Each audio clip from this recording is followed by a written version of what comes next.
Assalamualaikum warahmatullahi wabarakatuh. Teman-teman, selamat datang kembali di Warung Kopi Kripto Tarakan Pesan FX. Sebelumnya saya ucapkan terima kasih pada teman-teman yang sampai hari ini masih setia menemani nongkrong sambil ngopi di Warung Kopi Kripto Tarakan Pesan FX. Oke teman-teman, seperti biasa, sebelum kita berbicara tentang dunia kripto, mari kita berdoa bersama-sama memohon kepada Allah agar kita semua senantiasa diberikan nikmat berupa kesehatan dan juga diberikan keberkahan dalam setiap rezeki yang kita terima pada hari ini teman-teman. Kemudian untuk teman-teman yang belum bergabung bersama grup Telegram Tarakan Vision Free Airdrop, saya mengundang teman-teman untuk bergabung dalam grup ini. Jadi di sini kita akan membahas tentang bagaimana caranya menciptakan peluang profit dan keuntungan dari dunia kripto cukup hanya dengan bermodalkan handphone dan internet, teman-teman. Jadi teman-teman silakan gabung di sini, kita akan ngoprek proyek-proyek kripto gratisan yang ada di luar sana. Oke teman-teman, hari ini kita akan membahas mitos di dalam P-Network, teman-teman. Jadi ada mitos, ada kesalahpahaman, ada mispersepsi. Jadi ada mitos di kalangan para hater, kemudian di kalangan para pionir yang patah arang, yang patah semangat. Mereka menyatakan bahwa P-Network itu tidak akan pernah meluncurkan open mainnet, teman-teman. Mereka menyatakan bahwa P-Network tidak akan pernah melakukan mainnet terbuka. Jadi ini adalah sebuah mitos atau kesalahpahaman, teman-teman. Kita akan membahas ini. Jadi salah satu kekhawatiran terbesar di antara para pionir adalah bahwa P-Network kemungkinan tidak akan pernah meluncurkan mainnet terbuka atau open mainnet. Beberapa orang percaya bahwa pengembangan P-Network yang berlangsung lama, kurang lebih hampir 5 tahun, teman-teman, adalah tanda bahwa proyek ini kemungkinan besar akan gagal atau tidak akan pernah mencapai tahap akhir, teman-teman.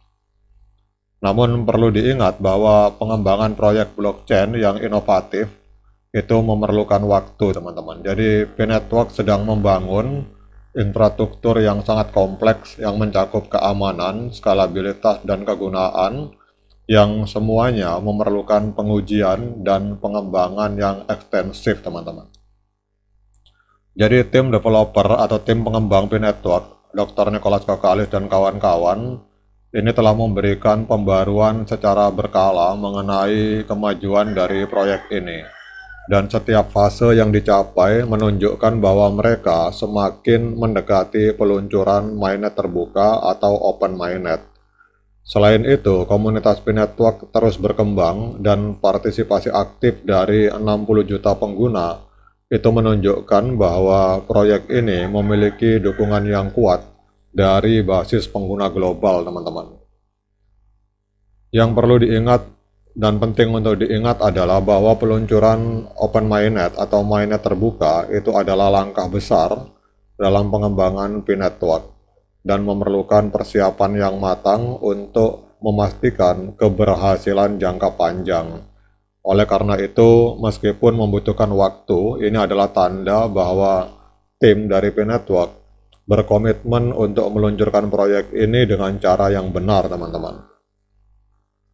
Jadi mitos-mitos di seputar P-Network ini seringkali timbul dari kurangnya pemahaman atau harapan yang tidak realistis, teman-teman.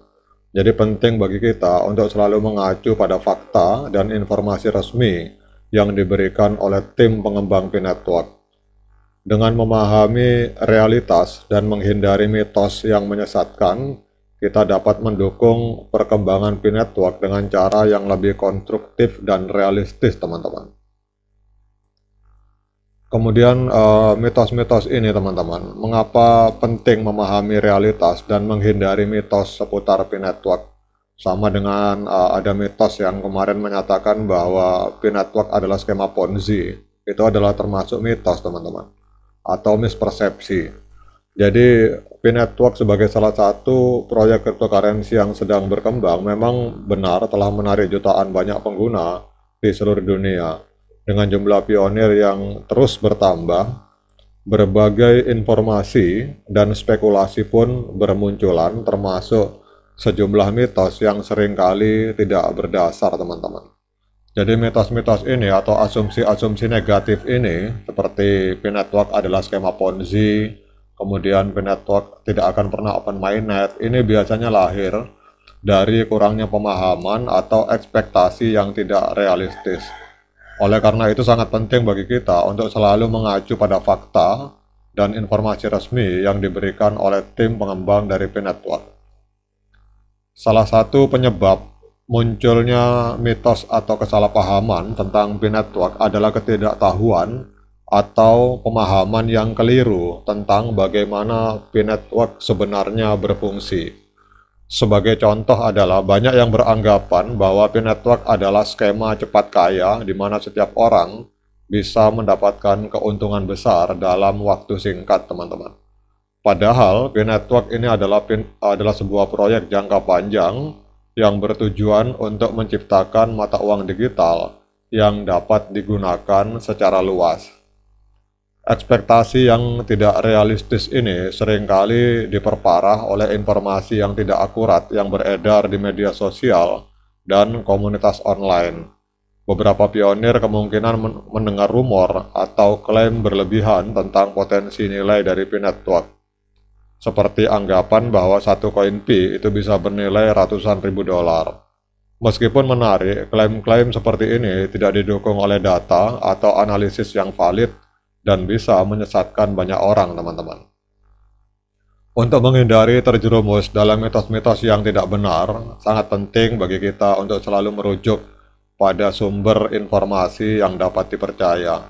Kita sendiri semua tahu bahwa tim pengembang dari P-Network secara berkala memberikan pembaruan tentang perkembangan proyek ini, baik melalui aplikasi P maupun saluran komunikasi resmi lainnya. Jadi informasi ini mencakup segala hal, mulai dari perkembangan teknis, roadmap, hingga panduan penggunaan P-Network. Jadi dengan kita mengikuti perkembangan dari informasi resmi ini, maka kita bisa mendapatkan gambaran yang lebih jelas tentang arah perkembangan P-Network dan bagaimana kita bisa berkontribusi secara positif, teman-teman. Jadi misalnya alih-alih berspekulasi tentang nilai Pi di masa depan, kita bisa lebih fokus pada cara-cara untuk memperkuat ekosistem Pi, seperti dalam mempromosikan penggunaan Pi dalam transaksi nyata atau berpartisipasi dalam pengembangan aplikasi berbasis Pi, teman-teman. Jadi selain menghindari mitos atau mispersepsi, memahami realitas seputar P-Network juga merupakan langkah penting dalam mendukung keberhasilan proyek ini. Oke teman-teman, demikian update informasi ini. Semoga bermanfaat dan menambah literasi serta wawasan bagi kita semua. Sekian dari saya. Assalamualaikum warahmatullahi wabarakatuh.